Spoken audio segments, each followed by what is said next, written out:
मंडळीनो, पडवीत झोपायची मजा काय एकच नंबर. तुमका सांगतोय मी. सकाळी उठल्या उठल्या एक फेरफटका मारलाच. कोकणातली जुनी घरं कमी व्हायला लागलीत आणि आता नवीन घरं उभी राहायला लागलीत.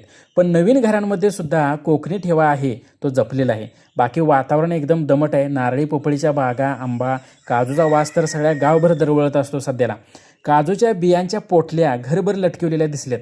सध्याला इकडं वांग्याची भाजी असू दे, सुकट असू दे, नाहीतर चिकन मटण, सगळ्याच कालवणात काजूच्या बिया टाकतात.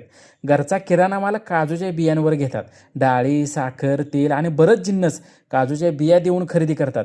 मंडळीनं, या मटक्याचा उपयोग कोणाला माहीत असला तर नक्कीच कमेंटमध्ये सांगा. कोकण प्रेमी लोक सांगतील बरं का.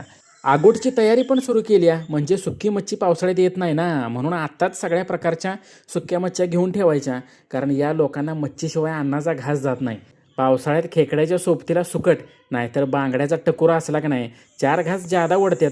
पावसाळ्यात भात लावणीच्या कामाला लोकांना चवदार जेवण हेचंच असते बघा. सुकट, बोंबील, बग्या, लेपा, करली, डोमा, माकडी, अजून असे कितीतरी प्रकार आहेत. तुम्हाला काय माहीत असतील तर कमेंटमध्ये सांगा. पावसाळ्यातली चुलीसाठीची तजवीज उन्हाळ्यातच करून ठेवायला लागते. स्पेशल लाकडांसाठी हे घर असते, याला खोपी म्हणतात, आणि लाकडांना फाटी.